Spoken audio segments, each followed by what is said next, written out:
오늘 본문은요, 요한복음 18장 1절에서 11절까지의 말씀이 되겠습니다. 먼저 제가 본문을 봉독합니다. 1절부터 봉독합니다. 예수께서 이 말씀을 하시고 제자들과 함께 기드론 시내 건너편으로 나가시니 그곳에 동산이 있는데 제자들과 함께 들어가시니라. 그곳은 가끔 예수께서 제자들과 모이시는 곳이므로 예수를 파는 유다도 그곳을 알더라. 유다가 군대와 대제사장들과 바리새인들에게서 얻은 아랫사람들을 데리고 등과 횃불과 무기를 가지고 그리로 오는지라. 예수께서 그 당할 일을 다 아시고 나아가 이르시되 너희가 누구를 찾느냐 대답하되 나사렛 예수라 하거늘 이르시되 내가 그니라 하시니라. 그를 파는 유다도 그들과 함께 섰더라. 예수께서 그들에게 내가 그니라 하실 때에 그들이 물러가서 땅에 엎드러지는지라. 이에 다시 누구를 찾느냐고 물으신데 그들이 말하되 나사렛 예수라 하거늘 예수께서 대답하시되 너희에게 내가 그니라 하였으니 나를 찾거든 이 사람들이 가는 것은 용납하라 하시니 이는 아버지께서 내게 주신 자 중에서 하나도 잃지 아니하였사옵나이다 하신 말씀을 응하게 하려 함이로라. 이에 시몬 베드로가 칼을 가졌는데 그것을 빼어 대제사장의 종을 쳐서 오른편 귀를 베어버리니 그 종의 이름은 말고라. 예수께서 베드로더러 이르시되 칼을 칼집에 꽂으라. 아버지께서 주신 잔을 내가 마시지 아니하겠느냐 하시니라. 아멘. 네, 이제 예수님께서 잡히시는 장면이 소개가 됩니다. 말씀 요점을 보고 우리 본문을 한번 살펴보도록 합니다. 말씀 요점은요, 제자들과 함께 계신 예수님께 유다가 군사들을 이끌고 예수님을 잡으러 앞장서 옵니다. 예수님은 자신을 잡으러 온 자들임을 아시고 내가 그니라고, 내가 바로 그다라고 알려주십니다. 곁에 서 있던 베드로는 대제사장의 종 말고의 귀를 베어버릴 정도로 호기를 부리지만 예수님의 만류로 거기서 멈춥니다. 이런 내용들이 소개가 되고 있는 본문입니다. 예수님 잡히시는 이제 초기의 상황이 소개가 되고 있습니다. 자, 1절부터 보시겠습니다. 예수께서 이 말씀을 하시고 제자들과 함께 기드론 시내 건너편으로 나가시니 그곳에 동산이 있는데 제자들과 함께 들어가시니라. 이 말씀을 하시고 하는 것은 이제 17장에서 계속하셨던 말씀이 아버지께서 나를 이 세상에 보내셨다. 그것을 믿는 것이 제일 중요하다. 아버지께서 나를 이 세상에 보내신 것을 믿는 것, 그것이 제일 중요하다 하는 그 말씀을 계속해서 반복하셨는데 그 말씀을 하시고 이제 제자들과 함께 마지막 사역을 위해서 동산으로 가셨다 하는 내용이 되겠습니다. 이 동산이 공간복음에서는 갈보리 산으로도 나오고 겟세마네 동산으로 나오는데 요한복음에서는 그냥 단순히 동산이라고 하는 이름으로만 등장하고 있습니다. 2절을 보시면 그곳은 가끔 예수님께서 제자들과 함께 모이셨던 곳으로 예수를 파는 유다도 그곳을 알더라. 그러니까 유다는 이미 예수님의 그 행적에 대해서 예상을 하고 지금쯤 예수님이 어디에 계시리라고 하는 것을 알고 그곳을 이제 찾아서 자연스럽게 이제 예수님을 잡으러 그곳에 예수님이 지금 있겠거니 알고 군대를 이끌고 그곳으로 예수님을 잡으러 오는 것이죠. 3절을 보시면 유다가 군대와 대제사장들과 바리새인들에게서 얻은 아랫사람들을 데리고 등과 횃불과 무기를 가지고 그리로 오는지라. 이제 유다가 자기에게 맡겨진 일을 감행을 하는 상황입니다. 여기서 군대라고 하는 것, 그리고 대제사장들과 바리새인들에게서 얻은 아랫사람들, 어느 정도 무리가 예수님을 잡으러 왔을까요? 사실은 예수님은 당시 비무장 상태이죠.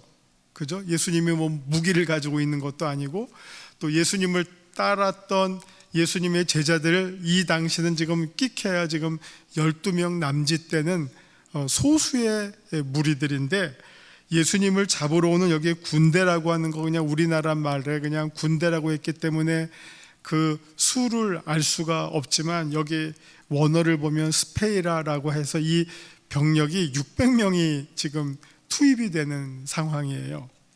유다가 600명의 군대, 이 로마의 이 군대의 단위가 600명의 군대와 대제사장과 바리새인들에게서 얻은 그들이 또 부리는 대규모의 병력을 데리고 또 등과 횃불과 무기를 가지고 어마어마한 병력을 동원을 해서 예수님을 지금 잡으러 오는 그런 상황이 벌어지고 있는 그런 장면이 펼쳐지고 있습니다. 자, 4절 예수께서 그 당할 일을 다 하시고 나아가 이르시되 너희가 누구를 찾느냐. 이 장면을 한번 여러분 상상을 해보세요. 지금 예수님께서 이 어마어마한 병력이 예수님을 잡으러 오는 상황을 이렇게 가만히 있다가 그냥 당하는 게 아니라 예수님께서 그 상황을 아시고 그 상황에 대해서 선제적으로 대응을 하시는 장면이에요. 그냥 이렇게 뭐 제자들이랑 이렇게 놀고 있다가 그들이 와서 네가 예수지 하고서 그냥 예수님을 쳐들어오는 게 아니라 예수님께서 그 상황을 아시고 등과 횃불을 든 수많은 무리가 다가오는 것을 아시고 지금 때가 왔구나, 저들이 나를 잡으러 오는 것을 알고 오히려 그들에게 거꾸로 나가면서 그들에게 다가가시면서 너희가 누구를 찾느냐라고 예수님께서 오히려 선제적으로 대응을 하시는 상황을 여러분이 한번 그려보실 수가 있어서 너희가 누구를 찾느냐. 그러니까 그들이 대답하되 나사렛 예수라. 예수님의 이름이 제일 친숙한 이름이 예수님에 대한 여러 가지 호칭들이 있었어요. 예수님께서 제일 스스로 자신을 부르실 때 인자라는 호칭을 제일 즐겨 사용하셨지만 사람들이 예수님을 향해서 부를 때는 나사렛 예수라는 이름을 제일 많이 사용했죠. 왜냐하면 예수라는 이름은 당시에는 아주 흔한 이름이었어요. 근데 그 수많은 예수라는 이름을 구분하기 위해서 나사렛 출신의 예수 해서 이제 나사렛 예수, 그때는 이제 성이 따로 없으니까 예수라고 하는 이름에 어디 출신의 예수 해서 나사렛 출신의 예수예요. 근데 여기에는 또 하나의 이제 좀 특별한 의미가 있어요. 나사렛은 지명이기도 하지만요, 나사렛이라고 하는 이 어원에는 또 하나의 그 감추어진 뜻이 있어요. 여기에는 이 나사렛이라고 하는 말의 그 어원에는 나제르라고 하는 뜻이 있거든요. 나사렛이랑 나제르라고 하는 말이 유사하잖아요. 그죠? 나사렛, 나제르.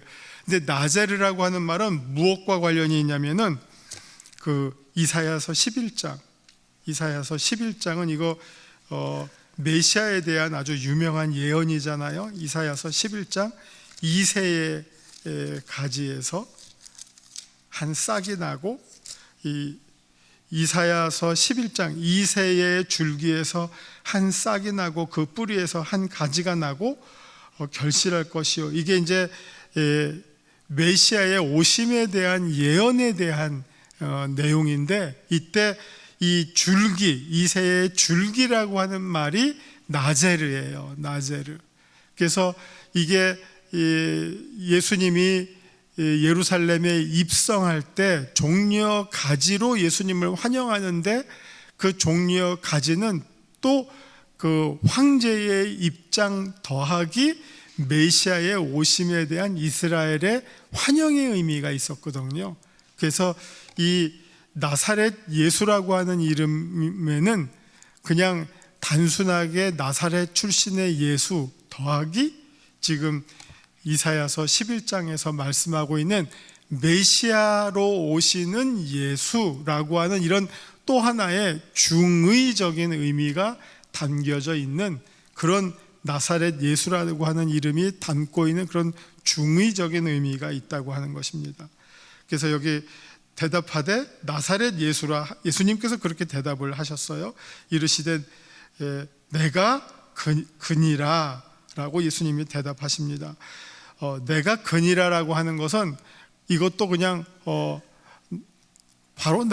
그냥 바로 나야라고도 하실 수 있지만, 내가 그니라라고 하는 답은 이것도 또 그냥 범상한 답이 아니라 출애굽기 3장 14절에서 모세가 하나님께 이름을 물어요. 내가 이스라엘 백성에게 누구를 만났다고 할까요? 할 때 하나님께서 모세에게 이름을 두 가지로 알려주셨어요.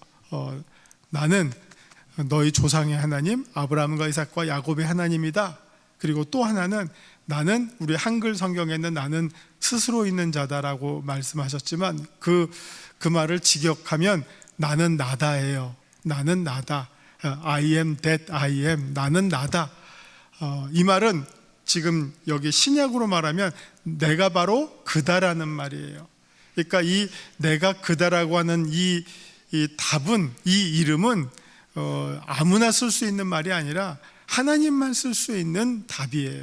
그러니까 내가 바로 그다라고 하는 것은 구약에서는 하나님, 신약에서는 예수님만 쓸 수 있는 그런 어떤 그 이름에 대한 명칭이라고 쓸 수 있는 말이죠. 그래서 지금 이 상황에서 사실 예수님이 지금 잡히는 상황이잖아요. 주로 잡히는 대상은 누굽니까? 범죄자가 잡히는 거 아니에요? 범죄자가. 근데 범죄자가 잡히는데 그 범죄자가 잡히지만 이 범죄자가 잡히는 이 모든 상황 속에서 예수님은 범죄자는 잡히는 거잖아요. 그러니까 모든 장면에서 수동적이고 피동적이잖아요. 그런데 예수님은 이 모든 상황에서 능동적이고 주도적이고 그 다음에 아주 권위적이고 그 다음에 어떤 신적 권위를 계속해서 발휘하시는 이 디테일한 상황을 우리가 이 본문에서 보실 수가 있습니다. 4절을 보시면 예수님께서 그 당할 일을 먼저 다 아셨고요, 가만히 앉아서 당하는 게 아니라 나아가서 이르시고 너희가 누굴 찾느냐 거꾸로 물으시고, 그들이 대답하되 나사렛 예수라 하니까 내가 바로 그다라고 대답하시고, 그렇게 이제 예수님께서 대응하시는 장면을 보실 수가 있죠. 6절, 예수께서 그들에게 내가 그니라 하실 때 그들이 이 말을 듣고 거꾸로 잡으러 왔으면 뭐 더 적극적으로 나서야 되는데 오히려 그 말을 듣고 그들이 오히려 흠칫 물러서게 되죠. 물러서고 거꾸로 땅에 엎드러져요. 그들이 오히려 그 권위에 굴복을 하는 장면이 나오죠. 오히려 잡힐 사람이 막 부들부들 떨고 거꾸러져야 되는데 예수님이 이제 주눅을 드는 게 아니라 잡으러 온 사람들이 거꾸러지는 장면을 우리가 볼 수가 있습니다. 7절, 이에 다시 누구를 찾느냐고 물으신데 그들이 말하되 나사렛 예수라 하거늘. 8절, 예수께서 대답하시되 너희에게 내가 바로 그다. 누구를 찾느냐라고 물으시니까 그들이 나사렛 예수라고 하니까 예수님께서 다시 한번 내가 그다 라고 대답하시면서 나를 찾거든 이 사람들이 가는 것은 용납하라 하시니, 여기서 이 사람들이 누굴까요? 예수님과 동행했던 제자들이 되겠죠. 제자들은 이제 보내주거라, 너희들이 나를 잡으러 왔기 때문에 나를 잡으면 됐지 나와 함께한 이들은 돌려보내라 하는 그런 말씀이시겠죠. 그러면서 이는 아버지께서 내게 주신 자 중에서 하나도 잃지 아니하였사옵나이다 하신 말씀을 응하게 하려 함이로라. 아버지께서 예수님에게 주신 그 제자들을 하나도 잃어버리지 않고 그들을 다 보호해 주신다는 말씀을 이루게 하기 위해서 그들을 이제 돌려보내도록 허락해 달라라는 말씀이 되겠습니다. 10절, 이에 시몬 베드로가 칼을 가졌는데 그것을 빼어 대제사장의 종을 쳐서 오른편 귀를 베어버리니 그 종의 이름은 말고라. 이거는 예수님의 잡히시는 장면에서 나타났던 하나의 에피소드가 되겠죠. 이게 공간복음에도 이런 장면이 나와요. 공간복음에도 나오는데 공간복음에는 여기에 이제 요 행동을 한 베드로의 이름이 나오지는 않고요, 또 이 귀가 잘린 말고의 이름도 나오지를 않아요. 그러니까 가해자의 이름, 피해자의 이름도 안 나와요. 그러니까 어떤 제자가, 그 누구가 이렇게만 익명으로 처리가 되어 있는데 요한복음에는 이게 이름이 다 나와요. 베드로가 이랬고 또 귀가 잘린 그 종의 이름이, 대제사장의 종의 이름이 말고더라, 이렇게 나옵니다. 왜 요한복음에는 이렇게 구체적으로 나왔을까 하는 장면은 아마 그 다음 상황을, 우리가 오늘은 여기까지만 이제 공부하는데 그 다음 상황을 보면 이게 지금 요한복음인데 이 요한이 이 대제사장과 아는 사람이에요. 그렇기 때문에 그 대제사장의 이 안마당까지 들어갈 수 있도록 허락받은, 예수님이 잡혀갈 때 허락받을 수 있었던 그 상황이 이 요한이 대제사장과 친분이 있었기 때문에 더 구체적으로 안뜰까지 들어갈 수 있었고, 그래서 그 대제사장의 종의 이름이라든지 그 당시의 상황에 대해서 더 세밀하게 알 수 있었기 때문에 요한이 이런 내용들을 더 자세하게 기록할 수 있었다라고 볼 수 있고요. 또 이런 자세한 기록들이 요 성경에 어떻게 보면 역사적 그 사실성을 더 분명하게 드러내주고 있는 내용이라고 보실 수 있겠죠. 여기 이제 종의 이름이 구체적으로 등장하니까 그날 밤에 일어났던 일들이 더 구체적인 역사적 그 자료를 보장해주는 그런 내용을 우리가 확인할 수 있게 됩니다. 이걸 보면 베드로가 성격은 정말 화끈한 사람이었던 것 같고, 그러나 이제 점점 보시면 이게 인간적 혈기로 예수님을 따라간다는 것은 용두사미로 끝날 수밖에 없다. 예수님을 따라간다는 것은 이게 어떤 인간의 어떤 용기나 마음으로 되는 것이 아니라 하나님께서 주시는 충성심, 신실함, 순종하는 마음이지, 혈기로 반짝했다가 그 다음에 이제 점점 베드로의 용기가 사그러들고 목소리가 잦아들고 급기야 배반을 이제 3번씩이나, 이게 첫 번째, 두 번째, 세 번째, 3회에 걸쳐서 완전히 예수님을 부정하고 마는 그런 베드로의 초라한 모습을 우리가 마지막에는 보게 됩니다. 이때까지는 뭔가 객기와 분기 탱천하는 모습을 보게 되는데, 나중에 베드로의 모습은 전혀 지금과는 달라지는 모습을 보게 됩니다. 자, 이런 베드로의 모습을 보시고 11절에 예수님께서 베드로에게 이르시되 칼을 칼집에 꽂으라, 아버지께서 주신 잔을 내가 마시지 아니하겠느냐 하시니라. 그러니까 이 베드로의 행동은 뭔가 지금 이 상황을 어떤 힘을 써서라도 바꾸어 보고 싶은 그런 어떤 객기를 부려보고 싶은 그런 용기를 만행을 한번 해보고 싶은데, 예수님의 뜻은 이걸 그런 식으로 지금 해결할 것이 아니라 이 아버지의 어떤 계획대로 일이 진행이 되는 것이 순리이고, 내게 주어진 잔을 예수님은 묵묵히 받아들이는 것, 그것이 아버지의 뜻이다 하는 것으로 어떻게 보면 이 상황을 잘 수습하시고 정리하는 예수님의 의도를 우리가 볼 수 있습니다. 아버지께서 주신 잔을 내가 마셔야 하는 것, 이것이 내가 이 땅에 온 목적이고 아버지의 뜻이다 하는 것을 지금 말씀하시고 있는 그런 장면입니다. 자, 이제 우리 유인물 보시면서 이제 정리하겠습니다. 말씀 산책 부분입니다. 1절, 공관복음서는 예수님이 잡히시기 전 기도하시고 잡히신 곳을 겟세마네 동산 혹은 감람산으로 소개하지만 요한복음은 단지 동산이라고만 말합니다. 요한복음에서는 동산이 예수님의 마지막 사역의 장소로 계속 등장하게 됩니다. 19장 4절에서도 또 동산이 등장합니다. 그리고 부활하신 후에도 또 동산에 등장합니다. 그래서 부활한 그 목격했을 때 사람들이 예수님을 동산지기로도 오해를 받으시는 경우도 있습니다. 그래서 어떤 사람은 해석하기를 예수님을 아담과 비교해서, 아담의 동네가 어디였습니까? 에덴 동산이었죠.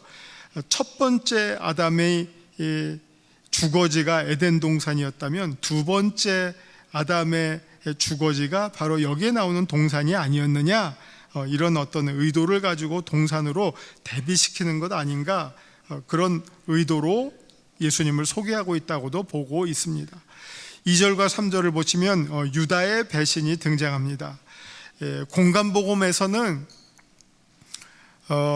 이 군대에게 예수님을 알리기 위해서 유다가 특별한 사인을 합니다. 그 사인이 뭐냐면은 입을 맞추는 겁니다. 유다가 거기 이제 사람들이 여러 명인데 로마의 군인은 누가 예수님인지 모르잖아요. 그냥 잡으라 해서 동원된 사람이잖아요. 동원된 군대잖아요. 그러니까 그때 유다가 와서 내가 입을 맞추는 자가 곧 예수고 그 자를 잡으면 됩니다 하는 사인을 서로 짜고 옵니다. 그래서 유다는 딱 그 자리에 군대를 이끌고 와서 마치 친한 척하고 예수님 하고 다가와서 입을 맞춥니다. 이게 아주 기가 막히죠. 여러분, 입을 맞춘다고 하는 것은 가장 친밀한 표시잖아요.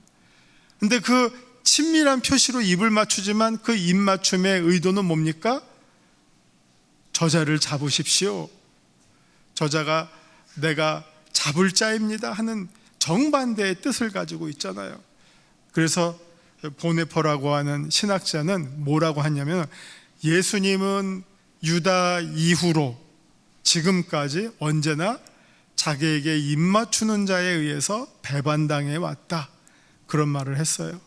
예수님을 배반하는 사람은 조계종 총무원장이 아니라 예수님에게 가장 친한 척하고 다가오는 예수 잘 믿는다고 자랑하는 사람들에 의해서 예수님이 배반당해 왔다. 아주 무서운 말이죠.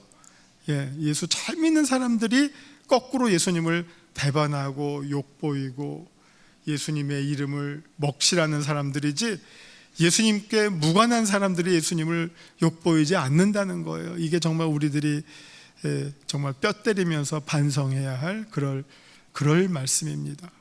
오히려 목사님들, 목회자들, 중직자들이 예수님을 어렵게 하지, 교회 잘 안 다니는 사람들은 오히려 관심이 없어서 예수님을 욕보이는 일이 거의 없어요. 오히려 무관심하니까 욕보일 일이 없어요. 이걸 우리가 명심해야 하는 그런 내용들이라고 생각합니다. 유다도 예수님으로부터 가장 신뢰받았던 금고지기였어요. 회개였어요. 회개, 금고지기.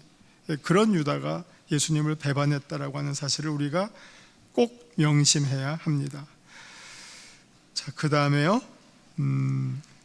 여기 이제 소위 군대, 스페이라 약 600명의 규모의 군대를 이끌고 예수님을 잡으러 왔고요.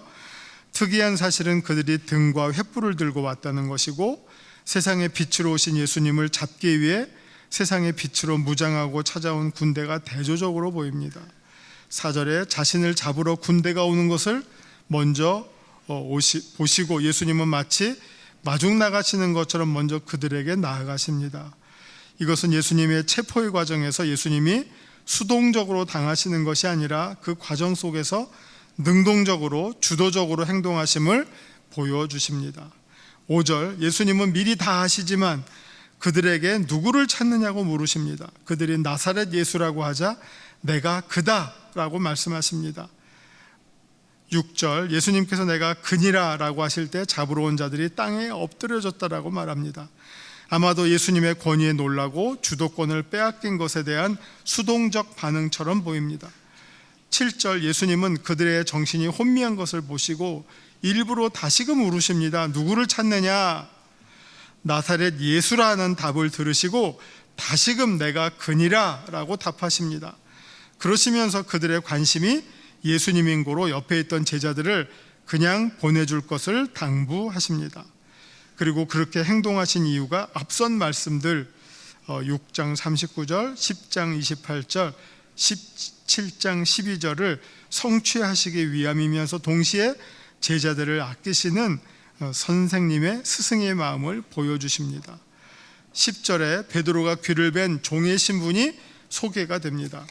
대제사장의 종인 말고라고 합니다. 이로써 이날 밤의 사건에 대한 역사성이 분명하게 확보가 됩니다. 11절, 그러나 예수님의 관심은 무력을 통한 정복이나 저항이 아님을 이 경우에서 잘 보여주십니다. 무력 사용이 아닌 아버지의 뜻을 이루시기 위한 철저한 순종을 보여주십니다. 아버지께서 주신 잔, 곧 십자가의 고난의 잔을 스스로 맞이하셔야 한다는 말씀입니다. 예수님은 누구십니까? 5절과 8절에서 내가 곧 그니라 요한복음에서 그 특별한 내용이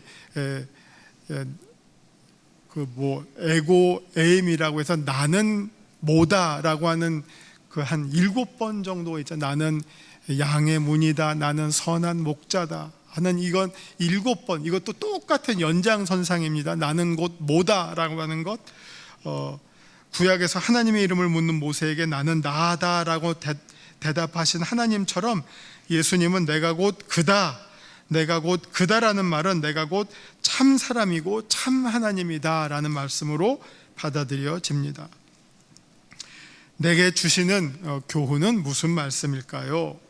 우리가 베드로처럼 혈기로 주님을 따라서는 안 되고 순종과 지혜로 주님을 따라야 하겠습니다. 자, 우리가 기도하심으로 마치겠습니다. 기도하시겠습니다. 주님께서 내가 마시는 잔을 너희도 마시려느냐 물으실 때 우리도 담대하게 그 잔을 함께 마시겠노라고 응답하는 우리 모두가 되게 하여 주옵소서. 이제 2023년 지금까지 주님의 은혜로 여기까지 오게 됨을 감사드립니다. 모든 것이 주님의 은혜였음을 고백합니다. 지금까지 주님께서 함께 하셨듯이 이제 소망 중에 24년도도 바라봅니다. 앞서 가실 주님을 기대하면서 새해에도 새 일을 이루실 주님과 함께 한 걸음 한 걸음 나아가기를 소원합니다. 우리의 삶을 주님께 올려드립니다. 주님 받아 주시옵소서. 예수님 이름으로 감사드리며 기도하옵나이다. 아멘.